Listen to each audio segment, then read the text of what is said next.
Hi, this is Dr. Pelto. Today I want to go over a condition called Achilles tendonitis. This is something that can be very frustrating and very difficult to treat, and I see many patients in the office. I'm going to go over today how this can be treated.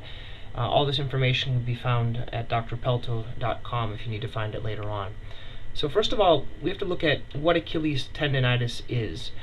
The Achilles tendon is this tendon that runs down from the back of the leg, and it inserts into the heel bone, and it's an itis means there's an inflammation of this Achilles tendon.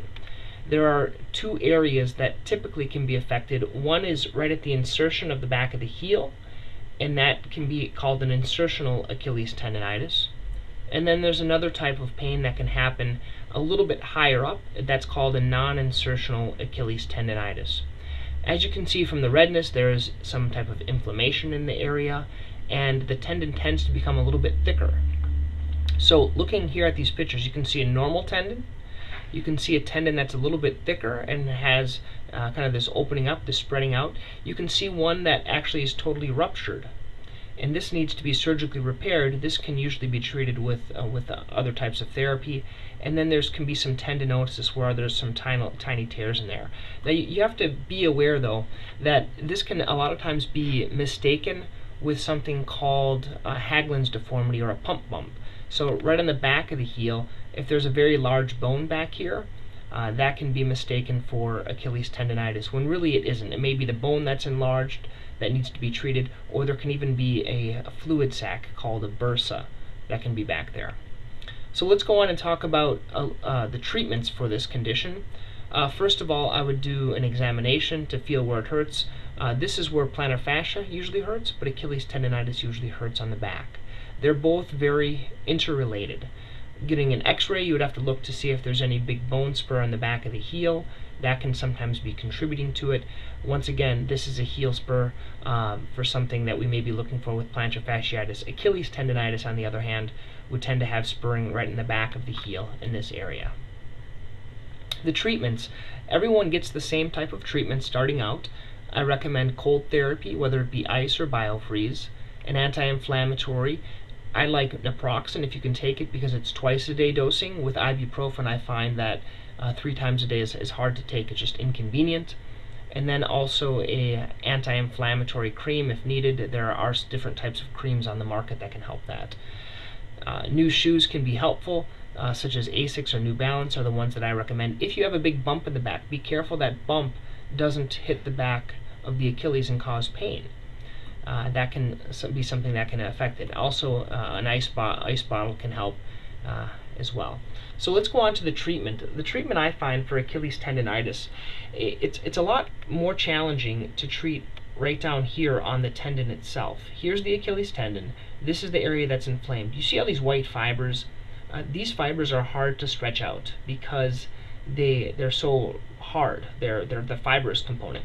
It's a lot easier for us to stretch muscle. Right up here, you can see the picture of the muscle, than it is the tendon. The tendon doesn't stretch that well. So the whole focus of our treatment is going to be on stretching out the tendon. Okay. The way I do it though is not by stretching. I don't think stretching works all that well, and most people, frankly, they try it before they come and see me. I tend to work utilizing trigger point tools, which are tools that can work in the back of the calf, reducing any of the kind of the knots that you have in here and allowing it to have a little bit more give in the back of the tendon. You also have to look and see if any of these other tendons around the area are tightened as well, because if you're compensating or changing the way that you're walking, a lot of times there can be other things that are affecting as well. Here's an example of 2 tools that we recommend in the office. One is a foam roller, and this can be used once again on the Achilles tendon up in this area, and as well, these are the trigger point tools that can be used very well. We use these primarily with plantar fasciitis and Achilles tendonitis. If you look into injections are typically limited to 3, but they're mostly done for plantar fasciitis. We don't do injections for an Achilles tendon. Occasionally, if there's a bump on the side and that bump is not directly in the back, we can do a cortisone injection in there, but we have to be very careful, because in the past there were a lot of instances of tendon rupture with cortisone injections into the area. For physical therapy, which is another type of a treatment, I recommend something called the Graston technique. That's where you take a piece of metal, a dull piece of metal, and rub it, and once again breaking up the adhesions. You can kind of see the way that we're working the scope. We want to break up the adhesions, whether it be with a ball and a roller, or whether it be with these tools. Taping at times can help different types of patients. Some doctors, they recommend heel lifts. I think heel lifts can be beneficial and can be helpful at times. The one that I recommend is something called an adjust to heel lift. It has 3 different levels on it, and you can start out with the highest one and work your way down. You may want to get them for both sides so you're not off kilter as you're walking around. Sometimes an orthotic is enough, but sometimes patients, they need to have something that's a little bit more custom for them, and that can be done with a custom orthotic.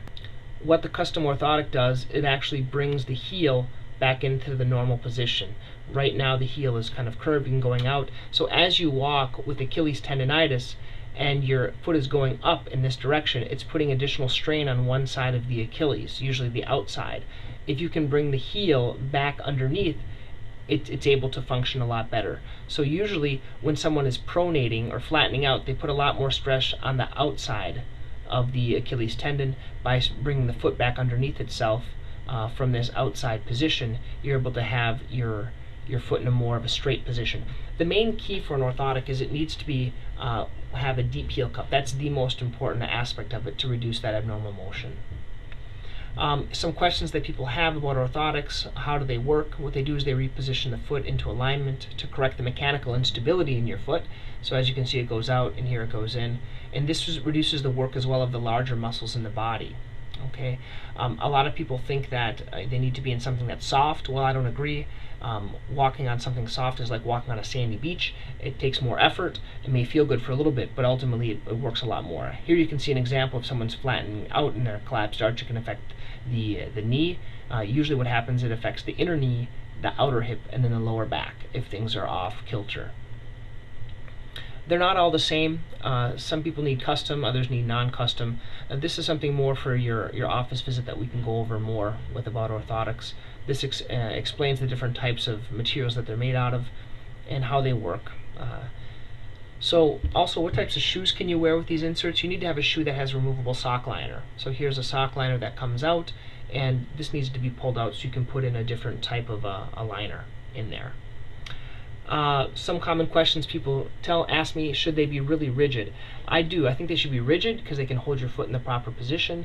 They should have a deep heel cup. You won't be able to wear them in all the shoes. There is a list of shoes on my website at drpelto.com that has different shoe recommendations for people with orthotics, and they usually last between 5 and 10 years. We may have to put a new top cover on after a few years.